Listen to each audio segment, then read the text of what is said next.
In this video, I'm going to show you how I managed to get an overcast sky that is a cloudy sky using graphite. The actual drawing in the foreground, which is, as you can see, still in progress, is a native New Zealand bird, a kea bird. Now the reason why I decided to do this background was that the original background of my reference photo that I'm using was not very interesting at all. So I decided to have something a bit more interesting, yet I don't want it to be the main focus. In fact, I want the subject, the kea bird, to really pop out from the background in a realistic manner. And I think that's the effect I'm actually getting here, partly due to the background being somewhat indistinctive with no details, whereas the foreground, the bird, is very distinctive and has a lot of details and utilizing a lot of dark values as well. So that really contributes to making the subject pop out from the picture. First of all, I'm going to fill in the background with graphite. I don't want it very dark at all, but I want it relatively smooth. Now to do that, I'm going to be using graphite powder, which is actually just a Faber-Castell 8B ground down using sandpaper. I'm going to use this makeup sponge to apply the graphite and to spread it out nice and smoothly so that the sky doesn't have details, but it'll be all very indistinct. Now I don't have a lot of graphite, but that should be enough. And just start from one side and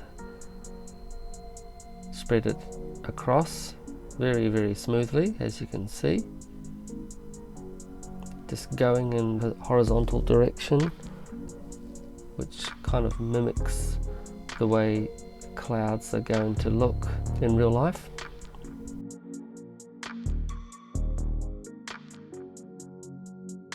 Now I'll use the other side of the makeup sponge just to wipe off the excess graphite, and it also further smoothens out the graphite. I'll do this side as well.